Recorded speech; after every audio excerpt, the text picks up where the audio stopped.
Hi everyone, welcome to Prudent Classes. Hope all of you are doing good. So guys, आज की इस video में हम discuss करेंगे हमारे सब्जेक्ट MCO4 का एक important and paper expected topic, and this topic has been chosen from unit number 3. This is the part second, and इस particular part में हम डिस्कस करने वाले हैं about the nature of corporate social responsibilities or the obligations जो कि एक business organization की होती है अपने employees की तरफ और अपने शेयर होल्डर्स की तरफ और you can say the owners basically और जो पब्लिक होती है कम्युनिटी होती है उसकी तरफ। तो बेसिकली ये डायमेंशंस है जो हम डिस्कस करने वाले हैं कॉर्पोरेट सोशल रिस्पॉन्सिबिलिटीज की।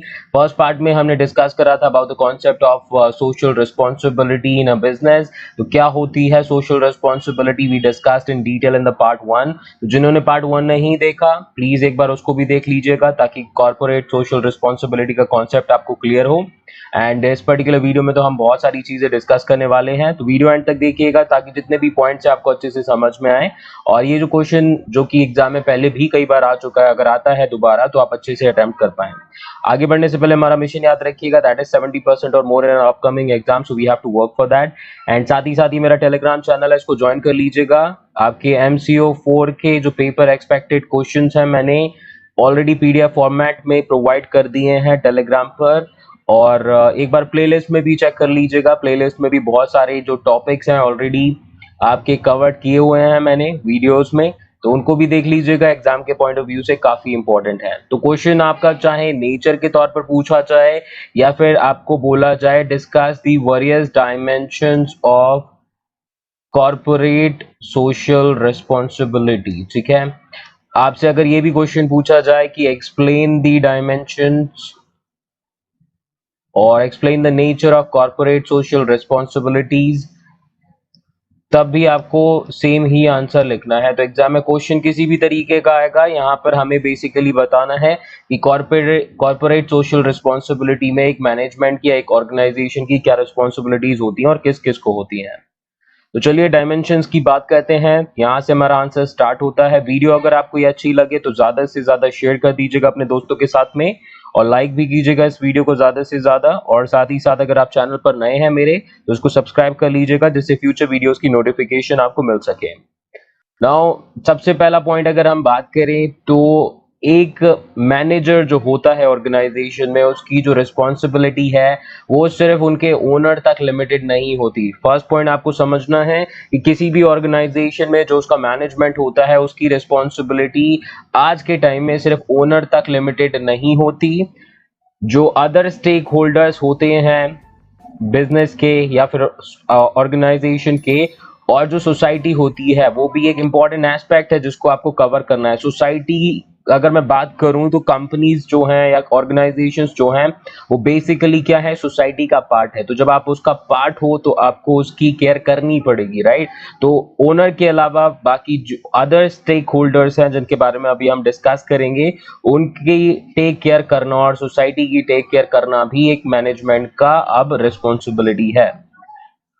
नाउ अब हम बात करेंगे 5 डायमेंशंस की जिनके लिए एक मैनेजमेंट को बहुत ज्यादा रिस्पॉन्सिबल होना होता है। और आज की डेट में it is very very important for a manager और a management to be very careful about the needs of these 5 dimensions. तो सबसे पहली जो रिस्पॉन्सिबिलिटी होती है मैनेजमेंट की वो होती है टुवर्ड्स द शेयर होल्डर्स और दी ओनर्स। क्यों होती है आगे वीडियो में हम डिस्कस करेंगे। तो सबसे पहली रेस्पॉन्सिबिलिटी या सबसे पहली डायमेंशन है कॉर्पोरेट सोशल रिस्पॉन्सिबिलिटी या सोशल रिस्पॉन्सिबिलिटीज की, वो है रिस्पॉन्सिबिलिटी टुवर्ड शेयर होल्डर्स और दी ओनर्स। दूसरे नंबर पे आती है रिस्पॉन्सिबिलिटी टुवर्ड्स एम्प्लॉयज। आपको पता है एम्प्लॉयज काम करते हैं ऑर्गेनाइजेशन के लिए आपकी, और आपकी ऑर्गेनाइजेशन तभी अपने गोल्स को अचीव कर पाती है। अगर उनको आप टेक केयर नहीं करेंगे तो वो आपकी गोल्स की टेक केयर नहीं करेगी। और रिस्पॉन्सिबिलिटी टुवर्ड्स कंज्यूमर्स, तो तीसरी डायमेंशन में आते हैं हमारे कंज्यूमर्स। चौथी डायमेंशन में है आपकी गवर्नमेंट, ठीक है।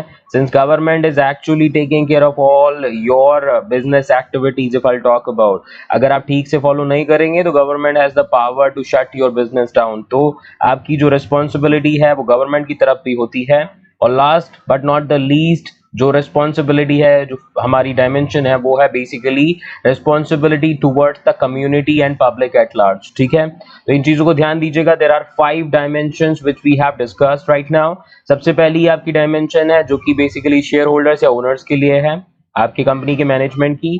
दूसरी आपकी रिस्पॉन्सिबिलिटी आती है एम्प्लॉइज के लिए। थर्ड नंबर पे we have the responsibility towards consumers, then we have the responsibility towards the government, and last one we have the responsibility towards the community and public at large. तो जो question था उसमें हमारा बहुत limited है, 1, 2 and 3 चीजों के बारे में है, बट अगर डिटेल्ड क्वेश्चन आता है तो बाकी का एक्स्ट्रा जो पॉइंट्स है वो भी आपको पता होने चाहिए। I will be explaining each and every point two you in this video. तो चलिए फटाफट स्टार्ट करते हैं पॉइंट नंबर 1 से, या डायमेंशन नंबर जो हमारी 1 है, responsibility towards the share holders और द ओनर्स। तो शेयर होल्डर्स वो होते हैं जो कंपनी के शेयर्स परचेज करते हैं, एक तरह से ओनरशिप परचेज करते हैं, तो वो ओनर्स कहलाते हैं basically.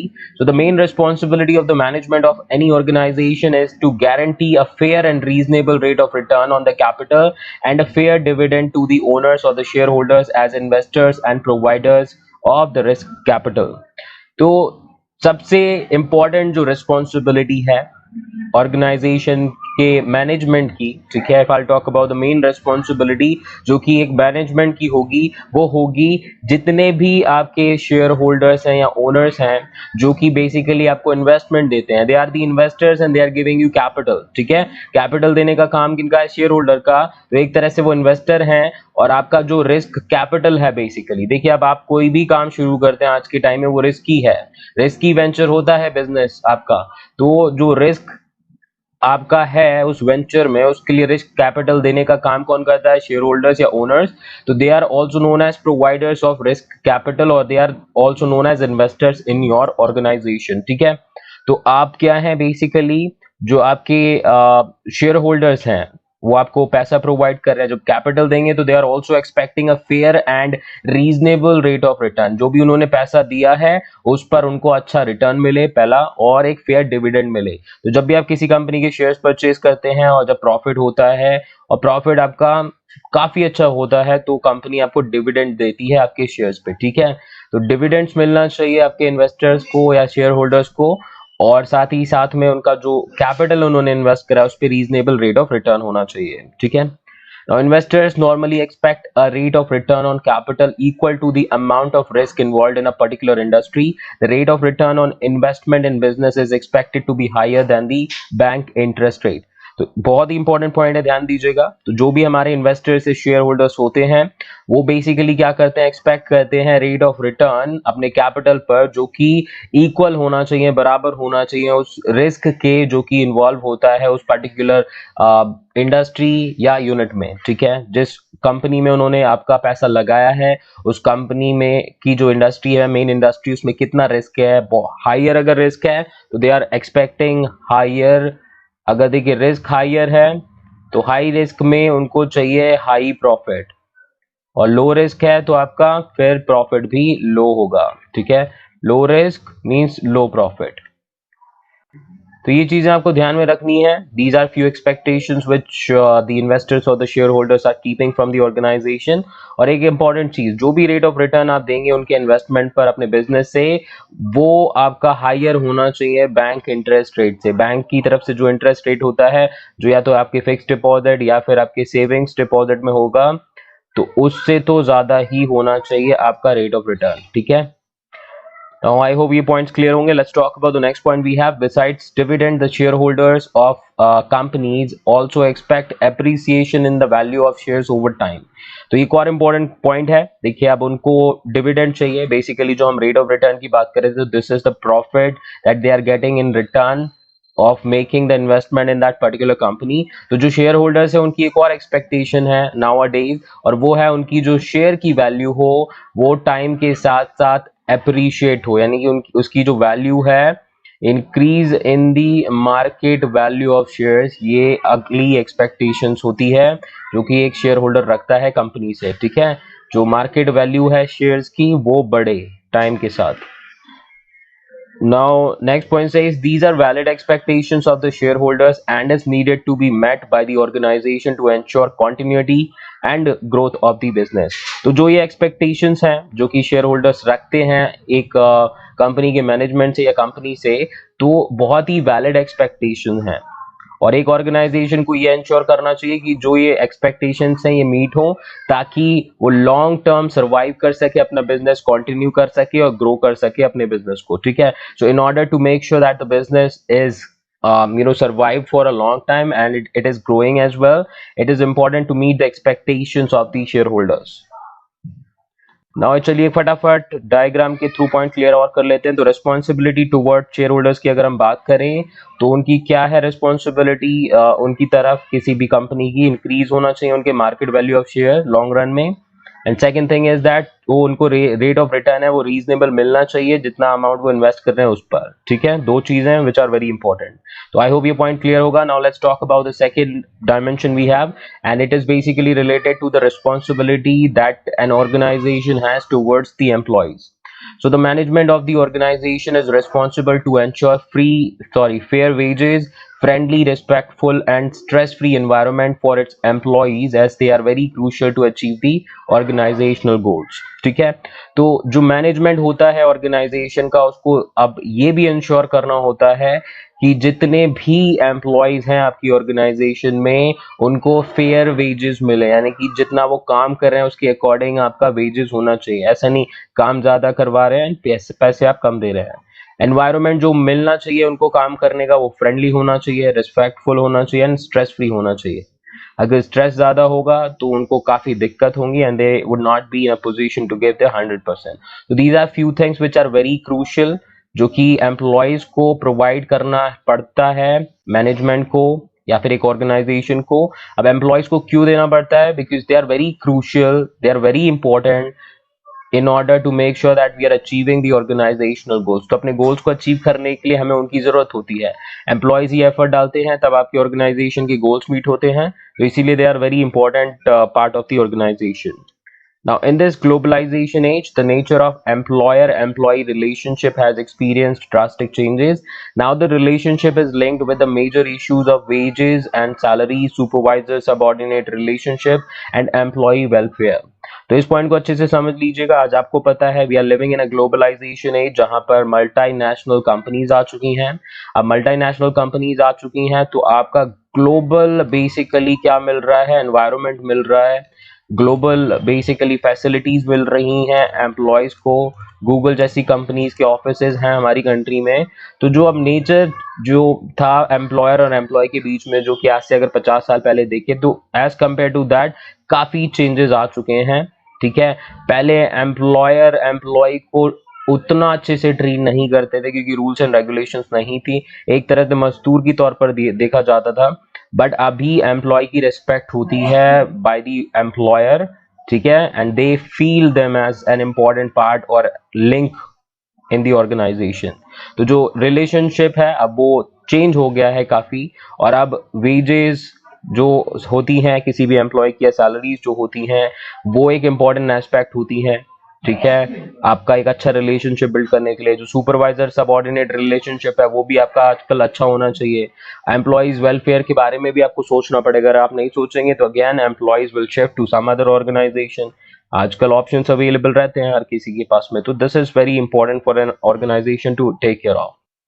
Now the next point says, in our country, the fixation of the employee wages is directed by the well-defined concepts of minimum wages, fair wages and living wages। तो India की अगर हम बात करें, ठीक है, अगर अपने कंट्री की बात करें तो यहाँ पर जो एम्प्लॉयज हैं उनको वेजेस या उनकी सैलरी बेसिकली कुछ पर्टिकुलर कॉन्सेप्ट है उनके अकॉर्डिंग मिलती हैं। तो यहाँ पर कुछ कॉन्सेप्ट चलते हैं अपनी कंट्री में, जैसे मिनिमम वेजेस का, ये बहुत सारी कंट्रीज में और भी चलते हैं कि आप काम कर रहे हो तो मिनिमम वेजेस उसकी कितनी होनी चाहिए, कितना कम से कम पैसा मिलना चाहिए। दूसरा फेयर वेजेस का जो कॉन्सेप्ट है वो, और लिविंग वेजेस यानी कि वो वेजेस जो आपको जीने के लिए, आपको एक नॉर्मल लाइफ जीने के लिए जरूरी है, ठीक है। मिनिमम वेजेस मींस कम से कम कितना पैसा, फेयर वेजेस मीन मैक्सिमम कितना हो सकता है आपका, ठीक है। Now the next point says the responsibility of the management is to fix the actual wages of employees between the two limits with due consideration of productivity of labor, prevailing rate of wages in the same or neighboring areas, level of national income and its distribution, place of the industry in the national economy।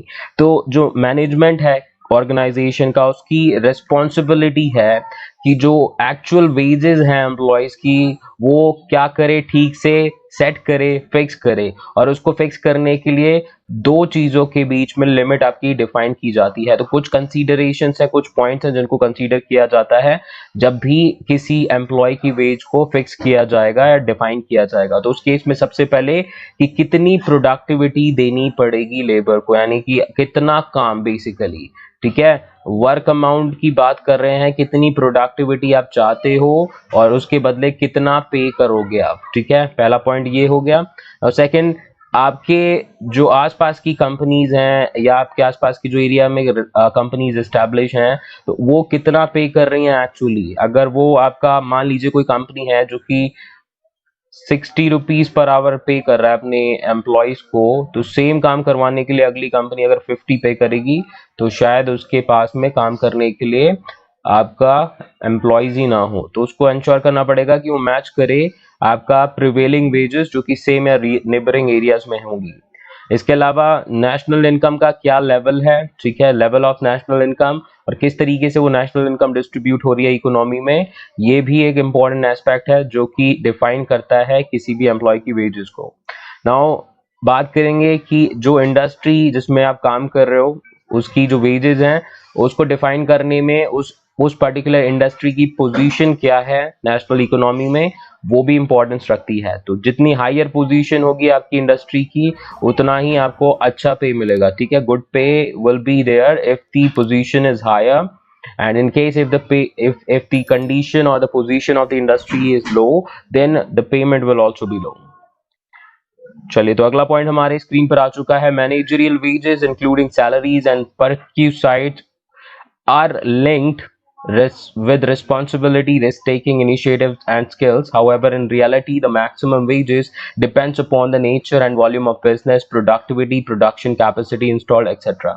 तो जो managers होते हैं उनकी, अब देखिए हमने बात करी नॉर्मल एम्प्लॉयज की सैलरीज के बारे में ना, मैनेजर्स की सैलरी के बारे में बात करें तो उनकी जो भी सैलरीज या बेसिकली पर्क्स होते हैं वो लिंक्ड होते हैं उनकी जितनी रिस्पॉन्सिबिलिटी होती है उस पर, कितना रिस्क लेते हैं उस पर, क्या इनिशिएटिव लेते हैं अपनी ऑर्गेनाइजेशन के लिए और कितनी स्किल्स है, तो इस सभी चीज़ों पर डिपेंडेंट होती है एक मैनेजर की वेजेस। लेकिन रियलिटी में अगर इंडिया में बात करें, जो मैक्सिमम वेजेस होती हैं वो डिपेंड करती हैं आपकी जो ऑर्गेनाइजेशन है उसके बिजनेस पर, क्या नेचर है आपके ऑर्गेनाइजेशन के बिजनेस का, कितना वॉल्यूम है बिजनेस का।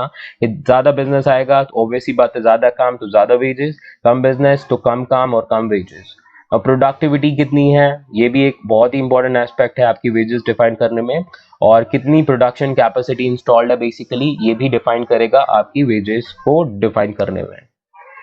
Now the next point says under the company law the maximum remuneration payable to employee is fixed, including salaries and allowances, perks and commissions, and it is linked with the paid up capital and profitability of the company। The amount payable when there is no profit or inadequate profit is also laid down। तो जो हमारा company law है, ठीक है, जो companies के कई सारे देखिए रूल्स एंड रेगुलेशंस होते हैं जो कंपनीज एक्ट में भी डिफाइंड है, जिसमें आपका मेंशन होता है कि एक कंपनी को किस तरीके से अपनी एक्टिविटीज को रन करना है। तो कंपनी लॉ के अकॉर्डिंग जो मैक्सिमम रिमनरेशन या मैक्सिमम वेजेस होती हैं जो कि एक एम्प्लॉय को पे की जाती हैं वो फिक्स होती हैं, ठीक है, जिसमें उसकी सैलरी, अलाउंसेस, पर्क्स या कमीशन जो भी होती है सारा कुछ कनेक्टेड होता है। और ये बेसिकली लिंक होता है आपके पेड अप कैपिटल पर, ठीक है। आपने पढ़ा होगा शेयर्स के चैप्टर में, एक होता है ऑथराइज्ड कैपिटल, आपकी कंपनी कितना बेसिकली इशू कर सकती है शेयर्स, कितने अमाउंट का। उसके बाद आता है कितना पेड अप हुआ, यानी कितना आपका जो शेयर्स थे कितने सेल हुए और उस पर आपको कितना पैसा मिला। तो पेड अप कैपिटल पर आपका डिफाइंड होता है जो आपका वेजेस है। इसके अलावा जो प्रॉफिटेबिलिटी है कंपनी की वो भी डिफाइन करती है आपकी वेज के स्ट्रक्चर को। अगर कोई कंपनी बहुत ही प्रॉफिटेबल है तो वो ज्यादा पे कर सकती है, जो कम प्रॉफिटेबल है वो कम पे कर पाएगी फिर। और उन केसेस में जहां पर कोई प्रॉफिट नहीं होता है, बहुत कम प्रॉफिट होता है, तो उस केस में भी जो कंपनी लॉज हैं वो डिफाइंड है कि कितना अमाउंट उस केस में कंपनी को पे करना चाहिए रिमनरेशन के तौर पर। नाउ नेक्स्ट पॉइंट, अभी हमने बेसिक चीजें डिस्कस कर ली, हम मेन पॉइंट पर आते हैं। So now the management's responsibility is to maintain peaceful relationship between the managers and employees, and also to take initiatives to assure positive employees performance and attitude. तो जो management है organisation का, अब उसकी ये रिस्पॉन्सिबिलिटी है कि जो भी मैनेजर्स हैं और एम्प्लॉयज हैं उनके बीच में एक पीसफुल रिलेशनशिप बना रहे, ठीक है। तो उनकी रिस्पॉन्सिबिलिटी है मैनेजमेंट की, जो मैनेजर्स हैं, जितने भी सीनियर्स हैं, सुपरवाइजर्स हैं और एम्प्लॉयज हैं, उनके बीच में क्या रहे, बेसिकली एक पीसफुल रिलेशनशिप बना रहे। और दूसरी चीज जो हमारी रहेगी वो ये है कि मैनेजमेंट इनिशिएटिव्स लेता रहे जिससे कि जो एम्प्लॉयज है उनकी परफॉर्मेंस भी आपकी इंप्रूव हो और जो एटीट्यूड है एम्प्लॉयज का टुवर्ड्स वर्क वो भी पॉजिटिव रहे। Okay, now the management of the organization is also responsible to provide the following facilities to the employees। अब इसके अलावा जो मैनेजमेंट है उसको कुछ पर्टिकुलर फैसिलिटीज भी प्रोवाइड करनी है एम्प्लॉयज को, ये समझ लीजिए जरूरी है। कुछ आपके लॉज हैं, कुछ रूल्स हैं, ठीक है। तो ये बेसिकली लॉज या रूल्स या स्टैट्यूटरी रिक्वायरमेंट्स हैं, बेसिकली समझ लीजिए, जिसमें आपको कुछ फैसिलिटीज तो मिनिमम का जो एक ऑर्गेनाइजेशन है उसको देनी ही पड़ती हैं।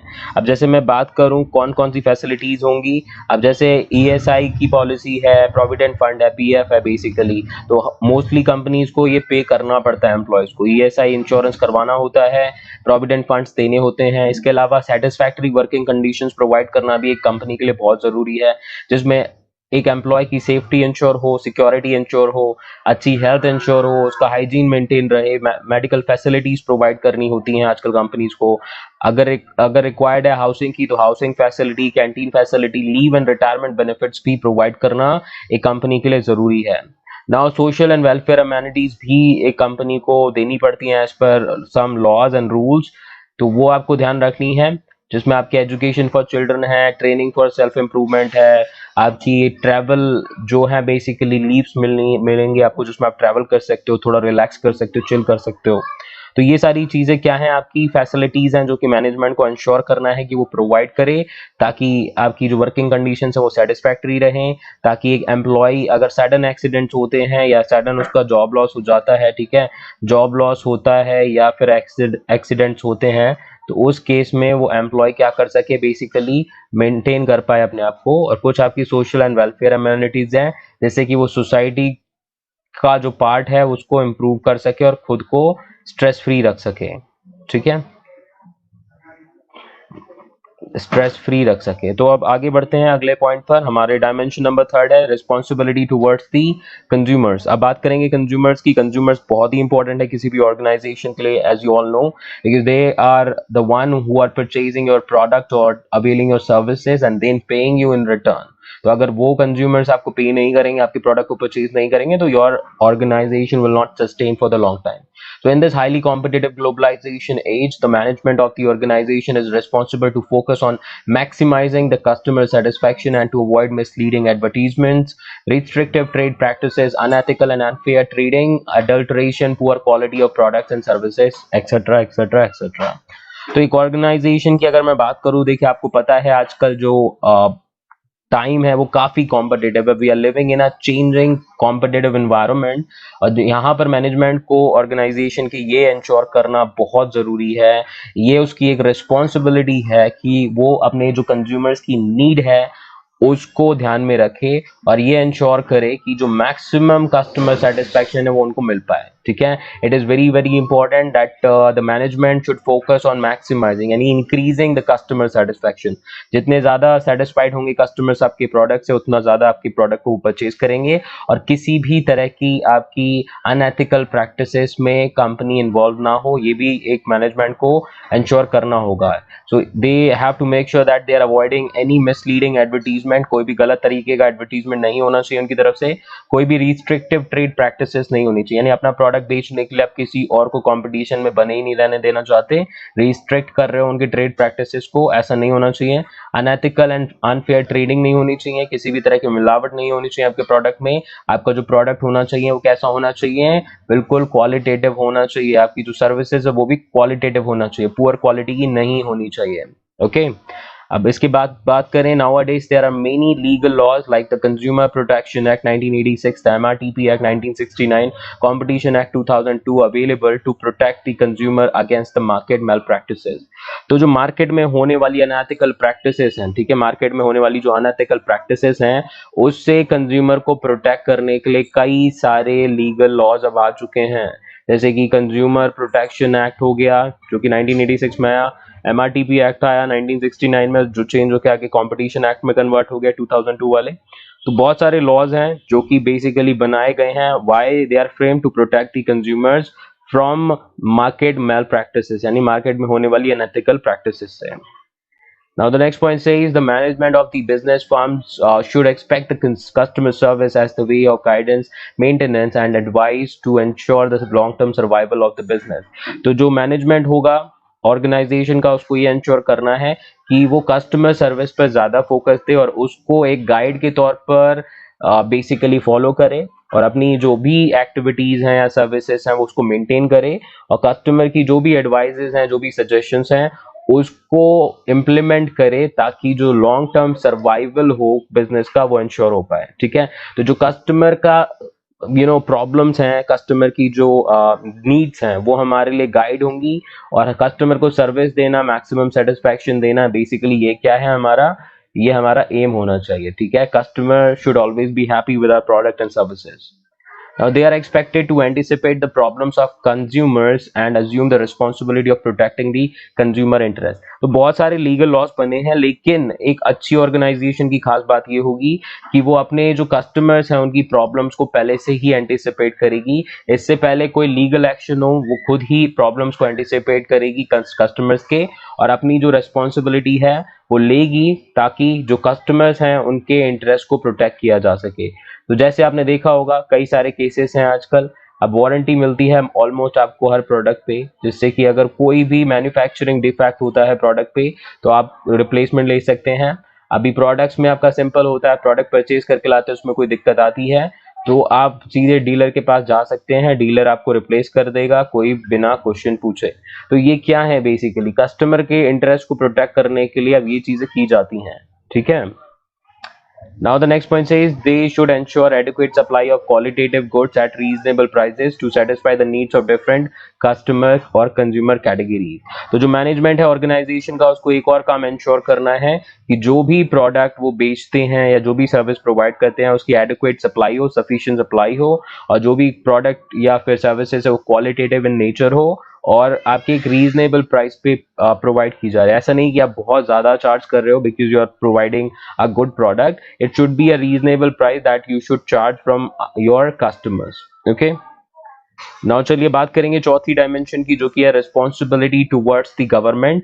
तो एक ऑर्गेनाइजेशन या फिर कंपनी की या कॉर्पोरेट की क्या रिस्पॉन्सिबिलिटी होती है towards the government, and this is our fourth dimension which we are going to talk about. So the management of the organization is responsible to contribute to the economic growth of the country by keeping the national priorities and in conformity with the economic and social policies of the government।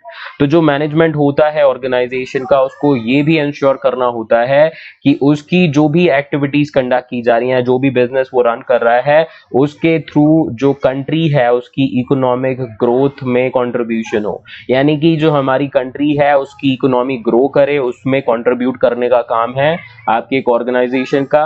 But contribute करते time पे national जो nation की priorities है या requirements है उनको भी आपको ध्यान में रखना है।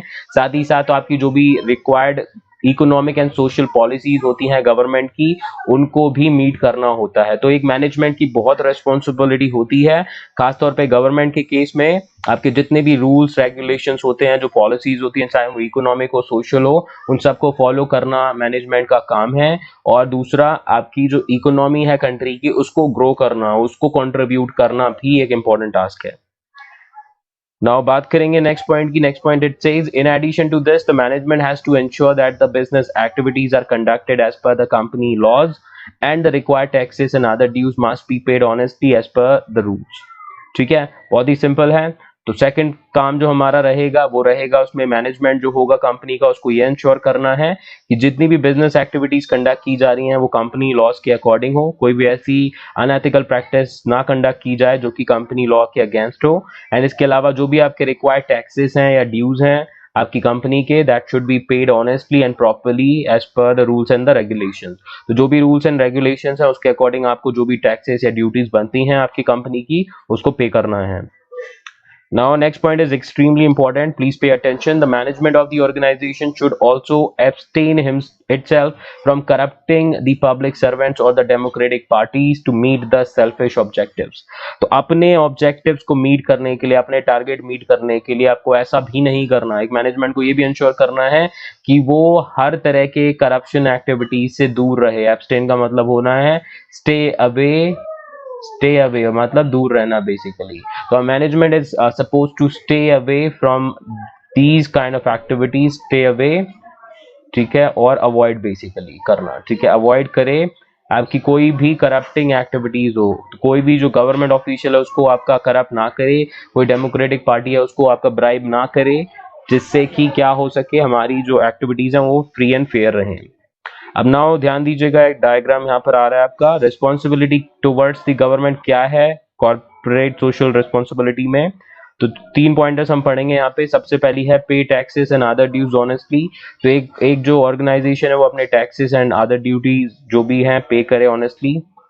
और दूसरा है कंपनी जो रूल्स हैं जो भी कंपनीज एक्ट में मेंशन्ड है उनको फॉलो करे। और तीसरा पॉइंट है जो करप्शन प्रैक्टिसेस हैं उनको आपका अवॉइड करे, उनको आपका बढ़ाए नहीं अपने सेल्फिश ऑब्जेक्टिव्स को मीट करने के लिए। अब बात करेंगे अपने 5वें डायमेंशन की जो कि है responsibility towards the community and public at large, and this would be our last point of discussion. I hope आपको जितने भी पॉइंट्स मैंने बताए हैं समझ में आए होंगे। So the management of the organization is responsible to fulfill its duties towards the community and public at large. तो जो मैनेजमेंट है ऑर्गेनाइजेशन का उसकी जो ड्यूटी है वो आपकी बेसिकली कम्युनिटी के लिए भी है और पब्लिक जो है यानी कि सोसाइटी के लिए भी है। अगर मैं बात करूं तो उनकी कुछ ड्यूटीज हैं जो मैनेजमेंट को क्या करनी है, फुलफिल करनी है ताकि सोसाइटी और कम्युनिटी को कंट्रीब्यूशन हो। अब उन ड्यूटीज में क्या क्या चीजें आती हैं, तो such duties include environmental protection, conservation of natural resources, avoidance of pollution, rural development, employment of the handicapped and weaker sections of the society, locating industries in the backward areas and assisting the relief and rehabilitation of victims of natural calamities. तो ये कुछ basic duties हैं जो कि एक organisation से expect की जाती हैं सोसाइटी के थ्रू या फिर कम्युनिटी के थ्रू, जिसमें आती है कि जिस एनवायरनमेंट का वो पार्ट है उसको वो प्रोटेक्ट करें, ठीक है। Environment protection is the first duty, important duty that an organisation has to take care of. दूसरा जो हमारी नेचुरल रिसोर्सेज हैं जो कि लिमिटेड है उनको कंजर्व करें, वेस्ट ना करें, पोल्यूशन को कम करें, रूरल यानी कि आपके विलेजेस को डेवलप करें, आपके जो हैंडीकैप्ड हैं या वीकर सेक्शन है सोसाइटी के उनको एम्प्लॉयमेंट ज़्यादा से ज़्यादा प्रोवाइड करें, जो बैकवर्ड एरियाज हैं आपके कंट्री के उनको सपोर्ट करें, उनमें आपका जो इंडस्ट्रीज है उसको लोकेट करें। एंड इसके अलावा जो भी नेचुरल कैलामिटीज आती हैं, चाहे आपका साइक्लोन्स हो, ठीक है, साइक्लोन्स हो, फ्लड्स हो, ड्रॉट्स हो बेसिकली, ठीक है, तो इन सब में आपका क्या करे, असिस्टेंस प्रोवाइड करे ताकि लोगों को रिलीफ और रिहैबिलिटेशन मिल सके जो भी विक्टिम्स हैं उनको। तो ये बेसिक ड्यूटीज हैं जो कि एक्सपेक्ट की जाती हैं एक कंपनी को अपने आप से करने की ना। इसके अलावा कुछ आपके रूल्स एंड रेगुलेशंस हैं जो कि गवर्नमेंट के थ्रू फॉलो करवाने किए जाते हैं और एक मैनेजमेंट को फॉलो भी करने होते हैं। तो the management of the business firm is also expected to follow the below mention laws for the prevention and control of environmental pollution. तो एनवायरनमेंट में पोल्यूशन को कंट्रोल करने के लिए और प्रिवेंट करने के लिए आपके कुछ रूल्स एंड रेगुलेशंस हैं, इनको भी एक मैनेजमेंट को फॉलो करना जरूरी है और ये लीगली फॉलो करना जरूरी है। अगर आप नहीं करेंगे तो पेनल्टीज और फाइन्स लगेंगे, हो सकता है आपका बिजनेस भी बंद करा दिया जाए। तो सबसे पहली जो आपकी लॉ है वो है the water prevention and control of pollution act 1974, ठीक है। Once again the water prevention and control of pollution act 1974, second the air prevention and control of pollution act 1981, and the third one is the environment protection act 1986। तो इन पर मैं आपको एक separate video provide करूंगा इन particular laws पर जो हमें discuss करने हैं, बट अभी याद रख लीजिए ये लॉज हैं जो बेसिकली क्या है, सोसाइटी के एंड से आपको मीट करने होते हैं एक ऑर्गेनाइजेशन को, ठीक है। ये सोशल रिस्पॉन्सिबिलिटी है कम्युनिटी को सपोर्ट करने के लिए। They are liable to follow these particular laws, ठीक है। लीगली भी करना है और सोसाइटी की रिक्वायरमेंट है उसलिए भी करना है। तो आई होप ये पॉइंट समझ में आए होंगे। फटाफट चलिए डायग्राम पे आ जाते हैं। तो responsibility towards the community and public क्या है? तो सबसे पहली है protect environment and natural resources. अपने जो भी नेचुरल रिसोर्सेस हैं और एनवायरमेंटल रिसोर्सेस हैं उनको प्रोटेक्ट करे, और जो सोसाइटी और कम्युनिटी की नीड्स हैं उनको बेसिकली केयर करे, उनको सपोर्ट करे, ठीक है। ये है आपकी रेस्पॉन्सिबिलिटी टुवर्ड्स कम्युनिटी और पब्लिक एट लार्ज, और you can say the fifth dimension of the corporate social responsibility. तो आई होप जितने भी पॉइंट्स हमने डिस्कस करे आपको समझ में आए होंगे। वीडियो अच्छी लगे तो लाइक कीजिएगा ज्यादा से ज्यादा, चैनल को सब्सक्राइब कर लीजिए और दोस्तों के साथ इस वीडियो को शेयर भी कर दीजिएगा। तो मिलते हैं नेक्स्ट वीडियो में नए टॉपिक के साथ। अभी के लिए इतना ही। Thank you so much for watching. Perform best in your exams. Bye.